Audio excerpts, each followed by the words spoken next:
Perkenalkan, nama saya Leni Friska Tamba dengan NIM A1C1191035 dari kelas reguler B 2019 Pendidikan Kimia Universitas Jambi. Baik, di sini saya akan menjawab permasalahan-permasalahan dari ujian akhir semester Praktikum Kimia Organik 1. Nah, di mana permasalahannya yaitu buat rancangan percobaan baru atau modifikasi prosedur agar rendemen sikloheksanon yang diperoleh lebih tinggi dibandingkan dengan yang Anda lihat dari link YouTube. Nah, di sini saya akan membandingkan rancangan percobaan baru saya dengan link YouTube video yang menjadi dasar saya melakukan modifikasi. Nah, sebelum itu saya akan menjelaskan apa saja alat, bahan, dan prosedur pada video percobaan yang ada di link video YouTube yang saya lakukan sebagai modifikasi. Adapun alat dan bahannya sebagai berikut. Alatnya yaitu tabung reaksi 5 mili, tabung reaksi 10 mili, silinder ukuran 250 mili, spatula, rotary evaporator, spektrometer, rak tabung reaksi, pipet tetes, dan botol sampel.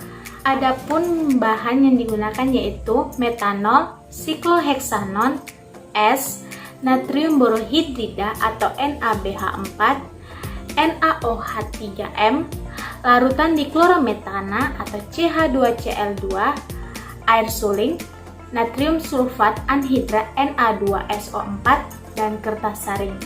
Nah, prosedur kerjanya yaitu yang pertama, masukkan 5 mili metanol ke dalam tabung reaksi.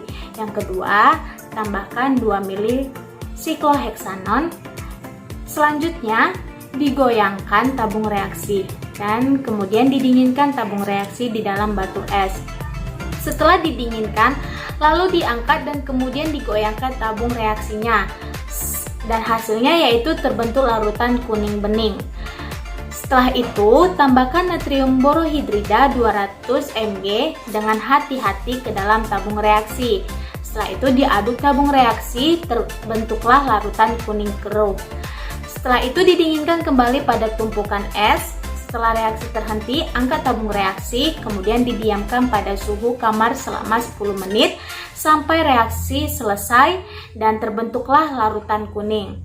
Kemudian diaduk lalu ditambahkan NaOH 3M 5 mili guna untuk menguraikan ester tubuh dalam larutan. Setelah itu tambahkan 4 mili air suling. Kemudian digoyangkan tabung reaksi, terbentuk dua lapisan. Lapisan atas keruh, bawah bening. Diambil lapisan atas dan dimasukkan ke dalam gelas ukur. Dimasukkan larutan ke dalam corong pemisah. Setelah itu ditambahkan 5 mili diklorometana. Lalu digoncangkan corong pemisah dan kemudian dipisahkan lapisan bawahnya. Kemudian ulangi langkah sebelumnya pada lapisan atas. Setelah itu ditambahkan diklorometana dalam corong pemisah, digoncang corong pemisah dan pisahkan lapisan bawah ke dalam gelas kimia. Setelah itu ditambahkan dengan natrium sulfat anhidrat dan kemudian diaduk dan disaring larutan yang ada di dalam gelas kimia tadi. Setelah itu pindahkan larutan ke dalam labu alas bulat yang kecil, bersih dan kering.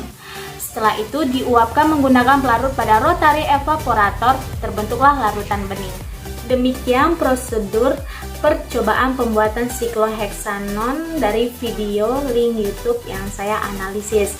Nah, di sini saya akan membuat sebuah rancangan percobaan baru dengan membandingkannya dari link YouTube video tersebut, di mana rancangan percobaan baru saya yaitu menggunakan sintesis 2,4-hidroksibenzilidena, 6,4-sulfonamida-benzilidena, sikloheksanon dengan modifikasi menggunakan pelarut THF, di mana digunakan sebanyak 500 mg atau 1,72 mmol 2,4-hidroksibenzilidena, 6-benzilidena sikloheksanon yang telah dihaluskan, kemudian dilarutkan dalam 10 ml THF, lalu ditambahkan tetes demi tetes asam klorosulfonat 4 mili atau 59,8361 mmol yang telah diencerkan dengan 10 ml THF pada suhu 0 derajat Celcius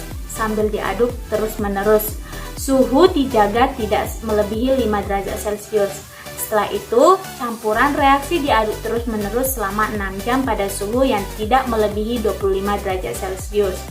Campuran reaksi yang telah dingin dituangkan ke atas butiran batu es secara hati-hati, karena sisa asam klorosulfonat bereaksi dengan air dan produk sulfonik klorida yang dihasilkan disolasi dengan penyaringan cepat untuk mengurangi paparan air dan kelembapan. Produk antara itu segera direaksikan dengan 30 ml amonia. Setelah reaksi selesai, campuran reaksi ditambah asam sulfat encer hingga pH 5 dan produk akhir diisolasi dengan penyaringan dan dikeringkan dalam oven vakum, lalu dicuci dengan kloroform dan direkristalisasi dari metanol lalu dikeringkan kembali. Nah, jadi dari rancangan percobaan baru saya itu bahwasanya rendemen sikloheksanon yang dihasilkan yaitu lebih tinggi daripada link video YouTube yang saya lakukan sebagai modifikasi tersebut. Nah, baiklah, sekian dari penjelasan saya, semoga bermanfaat. Jika ada kesalahan kata, saya mohon maaf dan saya akhiri. Terima kasih.